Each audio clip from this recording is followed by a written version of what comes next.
31 अक्टूबर 1984 की सुबह जब इंदिरा गांधी 1 अकबर रोड को जोड़ने वाले विकेट गेट पर पहुंची तो वो अपने विश्वस्त कांग्रेसी नेता आर.के. धवन से बात कर रही थीं। उस दिन उन्होंने केसरिया रंग की साड़ी पहनी थी। मौसम काफी खुशनुमा था, हल्की धूप खिली हुई थी। अचानक वहां तैनात सुरक्षाकर्मी बेअंत सिंह ने अपनी रिवॉल्वर निकालकर इंदिरा गांधी पर फायर किया। गोली उनके पेट में लगी। इंदिरा ने चेहरा बचाने के लिए अपना दाहिना हाथ उठाया, लेकिन तभी बेअंत ने 2 और फायर कर दिए। ये गोलियां उनकी बगल, सीने और कमर में घुस गईं। वहां से 5 फुट की दूरी पर सतवंत सिंह अपने टॉमसन ऑटोमेटिक कार्बाइन के साथ खड़ा था। इंदिरा गांधी को गिरते हुए देख वो इतनी दहशत में आ गया कि वह अपनी जगह से हिल तक नहीं सका।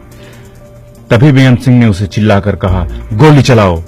सतवंत ने तुरंत अपनी ऑटोमेटिक कार्बाइन की सभी 25 गोलियों से इंदिरा गांधी का शरीर छलनी कर दिया। अभी सतवंत फायर कर ही रहा था कि इंदिरा गांधी के निजी सुरक्षा अधिकारी सब इंस्पेक्टर रामेश्वर दयाल ने आगे दौड़ना शुरू किया, लेकिन वो इंदिरा गांधी तक पहुंच पाते इसके पहले ही सतवंत की गोलियों ने उनके पैर को सुन्न कर दिया और वो वहीं ढेर हो गए।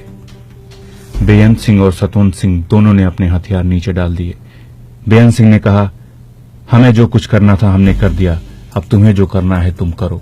तभी सिपाही नारायण सिंह ने आगे कूदकर बेअंत सिंह को जमीन पर पटक दिया।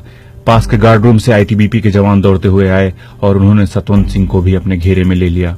इतने में इंदिरा के राजनीतिक सलाहकार माखनलाल फोतेदार ने चिल्लाकर कार निकालने के लिए कहा। इंदिरा गांधी को जमीन से आर.के. धवन और सुरक्षाकर्मी दिनेश भट्ट ने उठाकर सफेद एम्बेसडर कार की पिछली सीट पर रखा। आगे की सीट पर धवन, फोतेदार और ड्राइवर बैठे।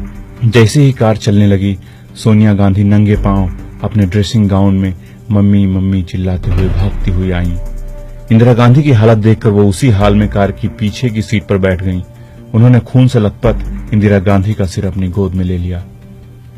कार बहुत तेजी से एम्स की तरफ बढ़ी। 4 किलोमीटर के सफर के दौरान कोई भी कुछ नहीं बोला। सोनिया का गाउन इंदिरा के खून से भीग चुका था। कार 9:32 पर एम्स पहुंची, लेकिन वहां पर एक स्ट्रेचर तक मौजूद नहीं था।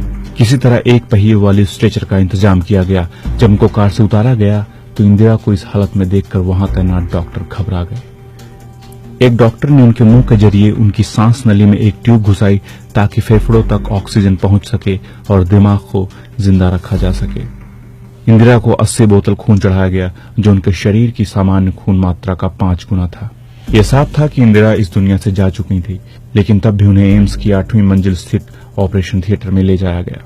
डॉक्टर ने देखा कि गोलियों ने उनकी लीवर के दाहिने हिस्से को छलनी कर दिया था।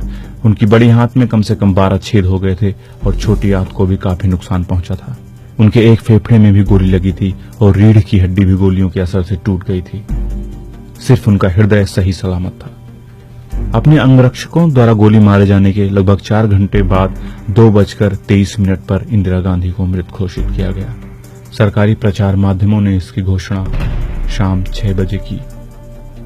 अपनी हत्या के एक दिन पहले 30 अक्टूबर 1984 की दोपहर इंदिरा गांधी ने अपने एक भाषण में कहा था, मैं आज यहाँ हूँ, कल शायद यहाँ ना रहूं। मुझे चिंता नहीं मैं यहाँ रहूं या ना रहूं। मेरा जीवन लंबा रहा है और मुझे इस बात का गर्व है कि मैंने अपना पूरा जीवन अपने लोगों की सेवा में बिताया है। मैं अपनी आखिरी सांस तक ऐसा करती रहूंगी और जब मैं मरूंगी तो मेरे खून का एक एक कतरा भारत को मजबूत करने में लगेगा।